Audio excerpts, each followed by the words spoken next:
This is Rita. I am so honored to introduce Rita.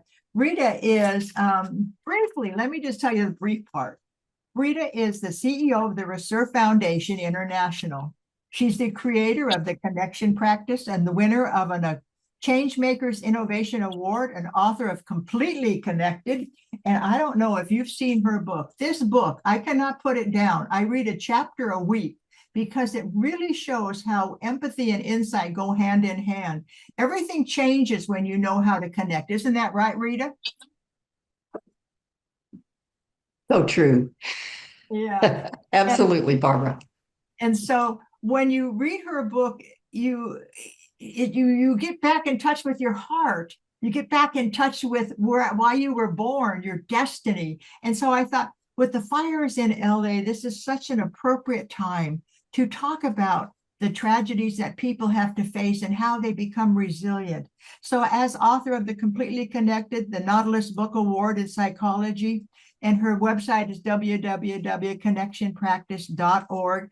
And you received in your newsletter, thanks to our wonderful Crystal, an overview of her bio. And it is complete and it is wonderful. I have known Rita for so many years because we both lived in Costa Rica. And she's still in Costa Rica doing this completely connected way that you can live your life fully with your heart and your mind and connection and insight. So I'm going to let Rita start. And then after Rita, we're going to have David Rice come on and we're going to talk about the fires and what we can do in our response. And with that, Rita Marie Johnson, author, Completely Connected, and Insight for Extraordinary Results, and founder and CEO of Reserve Foundation International. Welcome. Thank you. Thank you, Barbara. So have you given me co-host so I can screen share here in a little bit? I think so. All right. And speaker view. I'm on speaker view. I'll put you on speaker view now. Thank you. Because to show a few things that's really helpful. Thanks so much. Yes. All right. So I'm on speaker view now because I'm not seeing myself on speaker view. Well, you won't on speaker view. You won't see yourself. We will. Are you all seeing Rita? No. I know it's no, I don't think so. I have speaker view connected. I see her. I'm on. I shouldn't be the one on. Let me go back to gallery. I think maybe you can pin her. Say that. Is the term. Yeah, I think you can pin her. Yeah, you can go up to the top, Barbara, and put me on spotlight. It says add spotlight up at the top of my frame there, I think. I think also, can't you just pin it as well, Rita? Yeah, pin is another word for spotlight. Okay. Hey, does that work for everybody? And the reason I have something to demonstrate that needs a little more screen space. So that's why I really appreciate the speaker view. Pardon? We're still in gallery on my screen. Well, all you have to do is go up to view and click on speaker, I think. I did. Barbara. Yeah, I did. All right. Or pin. One of those options. Yeah. If everyone will pin Rita Marie Johnson, she will be the large display for your screen. Thank you, Mel. All right. So grateful to be here today, everyone. I'm speaking to you today from beautiful Costa Rica, but I've been staying up to date on the LA situation and trying to put myself in the shoes of the fire victims. I was touched when I read these words from one of them. She wrote, "When your world is disintegrating in front of your eyes, it doesn't matter where you live or how much money you have. It reduces you to a simple human being, traumatized and fragile. So I know you're all there in Southern California and wondering if you have been feeling some of the horror and the sadness and the grief of those traumatized human beings. And, perhaps you are one. So we're faced so often these days with tragedies. And sometimes we feel really helpless to help. But friends, there is at least one thing we can do. And that is that when people are hurt in one way or another, we can be their empathetic witnesses. I love this quote from trauma pioneer Peter Levine, who said this: "Trauma is not what happens to us, but what we hold inside in the absence of an empathetic witness." So what does it mean to be an empathetic witness? It means to listen without judgment or assumptions about their experience. And it's about just creating a safe space for them to express themselves. You don't have to feel what they feel or fix them. You only need to offer an empathetic guess, like the one that I received not long ago. I went to see my lawyers, who have provided pro bono support for my nonprofit for almost 15 years. They are wonderful. I love them. However, their tall office building has the most intense security, and it kind of rattles me. I'm a Missouri farm girl who grew up with no locks on the doors. And so when you walk into their building, there's guards with guns. You have to write your ID number down. You have to have your appointment verified. Then they look into your personal belongings, whatever you brought with us or with you, and then they finally let you through a metal gate. So by the time I got onto the elevator, I was feeling the impact of all that. And I was surprised when I entered the elevator that there was an operator there. Amazing, right? In our time to have an elevator operator. So this young woman pushed the button for me. So I was kind of futzing with my hair because I was trying to shake off that security vibe. And then suddenly she looked at me and she said, "Are you feeling afraid?" And I said, "No, but I am feeling a little anxious." So she just nodded and smiled. So when I got off the elevator, anxiety was gone. Our 2-minute elevator ride had given me a gift, the gift of an empathetic guess. And that, my friends, is what you can offer Angelinos when you talk with them, because an empathetic guess helps people to process their experiences, no matter how painful those experiences are, and then move forward. So that we can do, right? We can make empathetic guesses. So now let's consider what we can do to be helpful at the global level. This week I read the Global Risks Report from the World Economic Forum that came out on January 15. They found that there is declining optimism, there is more societal fragmentation, and other increasing risks like state-based armed conflict.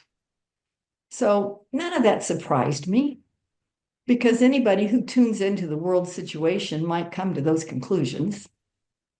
But what hit me harder was a recent report from the largest study on emotional intelligence, called The State of the Heart. They found that emotional intelligence and well-being have declined globally for the last 4 years. Burnout has increased over 65% of the workplace sectors, and loneliness is a pressing global issue, with 1 out of every 4 adults experiencing loneliness regularly. So this State of the Heart report concluded that we are in an emotional recession. It's an interesting term. So at a time when global risks are increasing and we need our best intelligence for meeting those challenges, we are sliding downhill emotionally. So why aren't more of us able to manage our inner lives so that we can show up as our best selves? We know that many mental health professionals are helping. There's many efforts in the world, and there are new apps that educate about emotions. But obviously, we need to do more. We need a skill that transforms emotional turmoil that anyone can learn, and that facilitates emotionally safe relationships.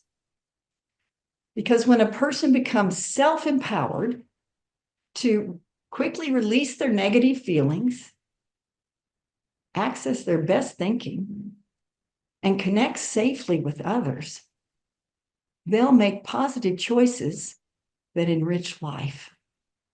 So the connection practice that I created does exactly that, with its synergistic combination of empathy and insight. So it's a science-based skill that transforms confusion into clarity and conflict into connection. And after individuals learn it, they find it's a remedy for loneliness, and also can immediately help them improve their relationships. A few years ago, our global nonprofit had an agreement with the university here about sharing our global headquarters. And one day their CEO called me up and said, "We can't continue that agreement because we're in a financial crisis. And would I be open to a different agreement?" I said, I'm willing to consider that. So they assigned one of their leaders, let's call him Victor, to meet with me and work this out. So I invited Victor over. I didn't know him, but he came over to have a first meeting. So not long after Victor sat down, he began to talk negatively about people that we both knew in his university. So I was surprised by that. Didn't want to engage in that, but that's what he was sharing. And then he began to tell me about himself, about his childhood and his education and some problems in his family and so on. And when I tried to just gently bring Victor back to the task at hand, he said, "Well, your work won't go anywhere without us." Wow. Like our organizations were not in conflict. Why try to put me down? So I imagine you know that freezing up is one of the ways that our brains respond to a trigger. So in that moment, I went into freeze mode and we didn't make any progress. The best we could do was set up a time for a second meeting. So after that meeting with Victor, I knew I needed to do the connection practice because it helps me resolve quickly any challenge that comes my way. So I pulled up my connection practice boards, and I'm going to share those boards with you right now. We have these in a magnetic form, but I'm going to share them in a digital form. Okay. All right. So here at the top, you can see that what we're all about is empathy plus insight equals connection. So the first thing that I did was to write my trigger. When Victor said, "Your work won't go anywhere without us," that's what triggered me.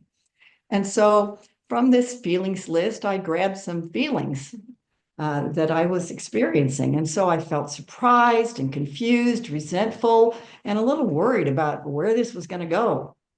Then I also considered my unmet needs. I had needs for respect and clarity, to have my intention understood, and for emotional safety. And when I looked at those needs, I realized my main need was emotional safety. I just didn't feel safe with Victor. And so the next step after self-empathy is to see what you can do to find empathy for the person you're in conflict with. So I wanted to consider what Victor's feelings and needs might be, just make guesses. And so I guess that he might be feeling insecure and even lonely, possibly jealous and stressed, and he seemed to be a little suspicious. And so then I guessed what he might be needing. I guessed he might need to be heard, he might need trust, might need security because of the stress in their organization. So then I got to thinking about Victor and how he treated me, and then gossiping about other people and talking a lot about himself. And it dawned on me, I wonder if this man might have been really hurt at some point and just doesn't feel like he matters. It's like he's desperately grabbing to matter. And so I brought the need to matter over into the box, and then I looked at all those needs and I thought, I just wonder if his main need is to matter. And when I put his main need there, to matter, that's when my heart opened to him. I'm thinking, something deeper going on with this man. And so I put my need for emotional safety right next to his need to matter. And looked at that and I thought, yep, that seems to be what's going on here. That lands. So then, friends, the next step in the connection practice is what you see here on the board, insight, connecting with my best intelligence.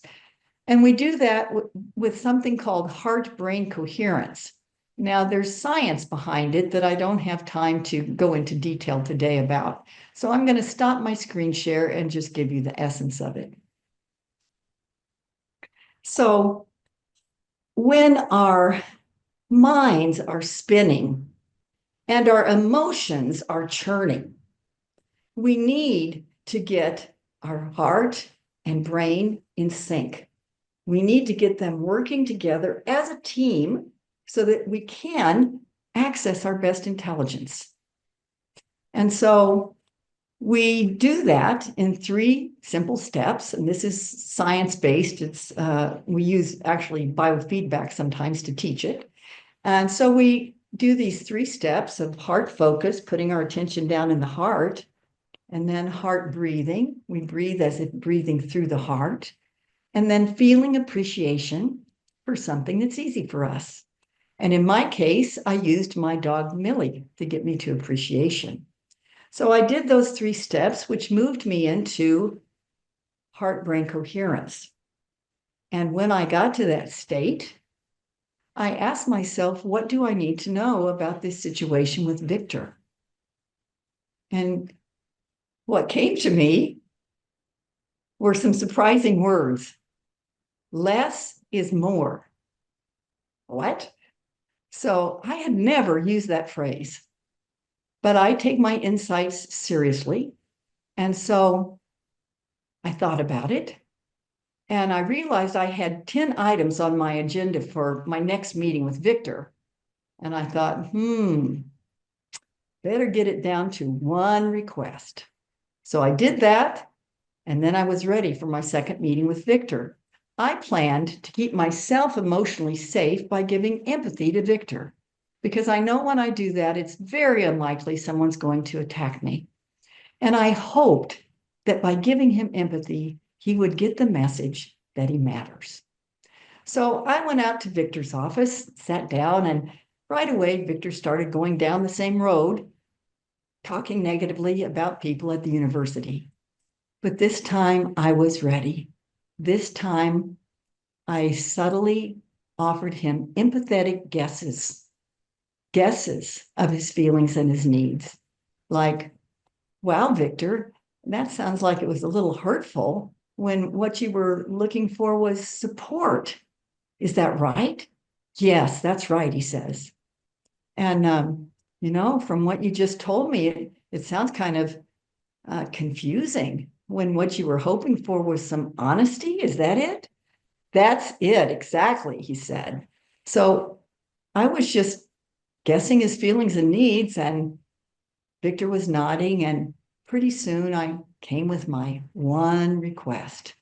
And Victor said, oh, sure, we can do that, and we can do this, and we can do this, and we can do this. I said, wonderful, Victor, thank you. So, friends, I got my need for emotional safety met. Victor got his need to matter met, and we both made progress. That's how the connection practice works.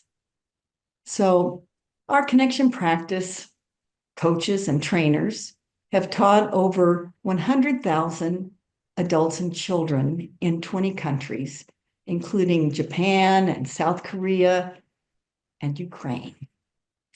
And now we are planning a new and improved app that will help us teach more people to quickly release their negative feelings, access their best thinking. So, in my view, we can set aside any hopelessness around this emotional recession because we have the science and we have the know-how to reverse it. When we reach a tipping point of people knowing how to manage their inner lives, I'm confident that our creative solutions will come forward to meet our global challenges. That is what feeds my hope and gets me up every morning. So thank you, friends, for your attention today, because I know that it will ripple out and help us continue to make a difference. Well, thank you. And if you're interested in knowing more, I have actually prematurely put our website in the chat. I didn't mean to push enter. Anyway, our website is in the chat along with some other information. So you can find more information there. So thank you for having me today. You, Rita, and her website is www.connectionpractice.org. And she's on peacepodcast.org. And if you'd like to hear her again, we're going to eventually put her talk on our UNA SoCal website, because I felt that getting ready for this election has been kind of iffy, and I felt nervous. And then today I went in the bathroom and I tried the Wayne Dyer thing where you look in the mirror and you say, I love you. And I thought, okay, I love you. And I started smiling. And even smiling brought me back into coherence that whatever happens, happens. It's supposed to be this way. And it turned out to be more beautiful than I could even have expected. So Rita, what is your word that you would use for us in the UNA with so many members who are traveling and suffering from the fires? What would you tell us to do? I would just keep giving those empathetic guesses. I mean, we can all make donations. Yes, donate, help the people in real, tangible ways. But there's so much social media about this that's painful, that's hurtful. I've been seeing some of that. It's the opposite of empathetic guesses. So truly what you can do is just guess, if you're talking to somebody or if you want to go on social media to offer guesses of how people who are fire victims, what they're feeling and what they're needing. We don't decide for them. We never tell people what they feel or what they need, ever. We make respectful guesses. And it's a huge gift. People just get so disconnected from their own feelings and needs when they're in a trauma situation. And so simply by making an empathetic guess, we can be so helpful. You can really make a difference that way. I loved what you said about the elevator operator saying you seem to be a little distressed or whatever your words were. And that just calmed you down. Those were not a lot of words. She didn't come over and hug you. She just said those simple words. Yeah, she just said, "Are you feeling afraid?" And see, the thing is, I wasn't feeling afraid, but she noticed I was feeling uncomfortable in some way emotionally. And so just by her guess, you see, you don't even have to be accurate.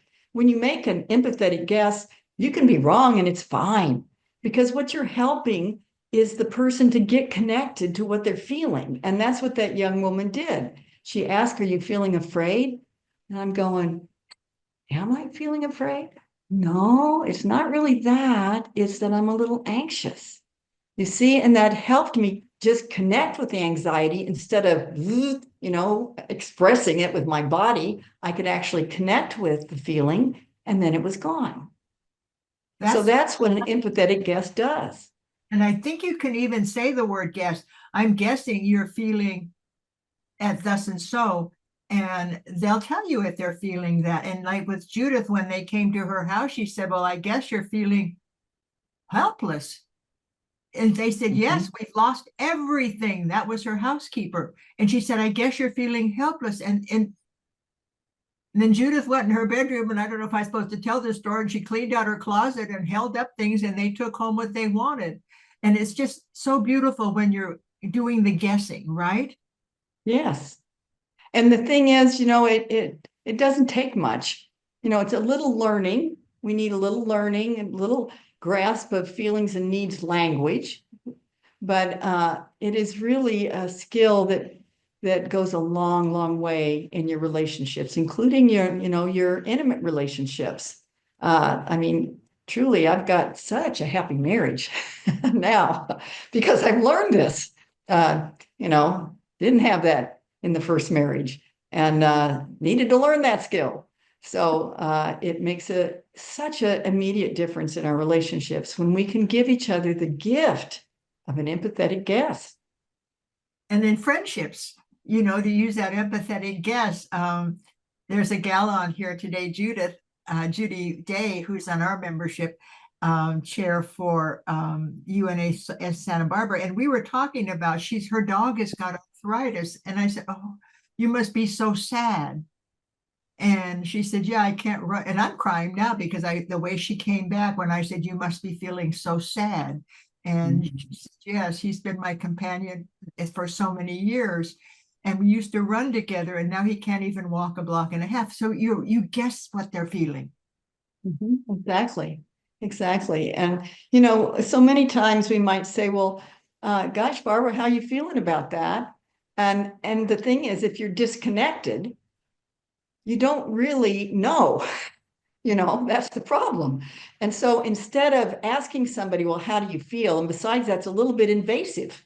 A lot of people experience that question as invasive, whereas a respectful guess, like, "Gosh, are you feeling hurt? Are you feeling sad?" That's a much more respectful way that is truly helpful to another human being.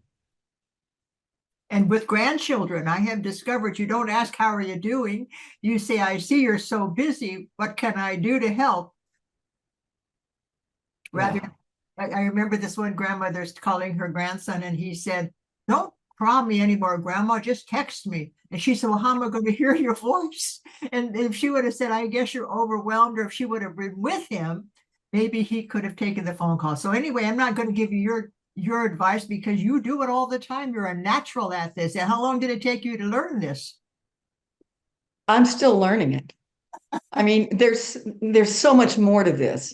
Today with this wonderful audience, I only focused on the gift of an empathetic guess at the local and global level, the impact we can make in learning that. But there's a tremendous depth to the connection practice, and that's why I'm still learning, because it's the profound made practical. And I'm learning all the time just how that can work in life. Those And are it takes me cool to deep places in myself and deep places in my relationships. And I keep her book on my desk because that little chart that she just showed is in here and I use it all the time and it's so beautiful. And Rita, didn't you say that we could put this on our wall and be aware? And this beautiful picture you have at the end of your book with the little girl holding her heart and the little boy, and they're saying a world where each person practices the art of connections and passes this gift on to the next generation. Is that your dream? It is, Barbara. And here, over here, you can see, whoops, you can see the picture of the kids right there. Oh, See the yeah. same picture? Mhm. I love that picture because it's the picture of the world I want to see. And then I want to there's all these see. charts that help you realize your connection. And I want to thank you during this when you were starting out. I got a text on my phone, and this text said, "I'll read it to you if I can get it." It said, "I love this speaker, and I wanted you to know that. What I think Oh, summarized all of us today. We love this speaker, and I thank you, Judith." I mean, Rita Marie, I'm looking at Judith who shook her head. I thank you, Judith, for shaking your head. And Rita Marie Johnson, you're just so special. You uniting our empathy and insight for extraordinary results.